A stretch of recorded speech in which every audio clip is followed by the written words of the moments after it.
Berbagai sentra vaksinasi COVID-19 bagi orang lanjut usia atau lansia terus dihadirkan di berbagai tempat.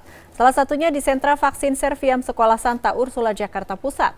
Selain diperuntukkan bagi lansia, sentra vaksin Serviam juga melayani vaksinasi bagi penyandang disabilitas.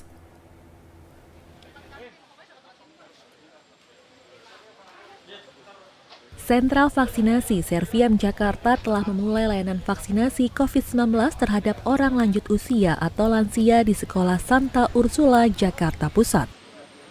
Vaksinasi yang sudah berlangsung sejak 20 Maret lalu menargetkan bisa menyuntikkan vaksin kepada 30.000 orang hingga awal Juni mendatang.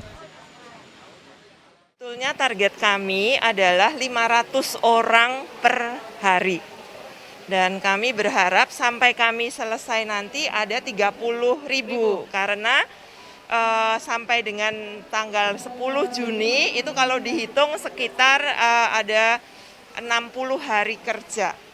Sehingga itu 500 kali 60, 30.000. Tidak hanya kepada lansia, sentra vaksinasi Serviam Jakarta juga diperuntukkan bagi penyandang disabilitas. Tercatat sejak dibuka pada 20 Maret lalu, setidaknya sudah ada 100 penyandang disabilitas yang mendapatkan vaksin COVID-19. Ketua Lembaga Daya Dharma Keuskupan Agung Jakarta, Romo Kristiono Puspo mengungkapkan, tidak mudah mengajak para penyandang disabilitas untuk mendapatkan vaksin COVID-19. Selain minimnya informasi vaksin yang diterima, efek samping vaksin juga menjadi ketakutan para penyandang disabilitas.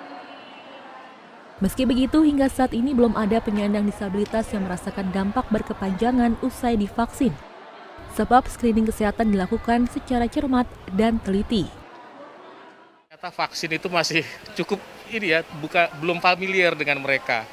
Mungkin cerita-cerita yang terjadi ini, terjadi itu setelah vaksin atau vaksin ini begitu dan begini, itu mereka mungkin mendapat informasi itu. Sehingga kita perlu meyakinkan, bahkan sampai saya dini hari, saya mengumpulkan data dan juga menelponin gitu ya, itu juga masih mereka gimana nih Romo, bisa nggak ini terus kemudian nanti kalau itu bagaimana, kalau ini bagaimana gitu loh. Romo Kristiono menambahkan pihaknya menargetkan bisa melaksanakan vaksinasi COVID-19 kepada 1.000 penyandang disabilitas. Ia juga berharap vaksinasi tidak hanya diperuntukkan bagi penyandang disabilitas lansia, melainkan mereka yang bekerja di ruang publik. Nurul Khotimah, Trisabdo Aji, Jawa Pos TV.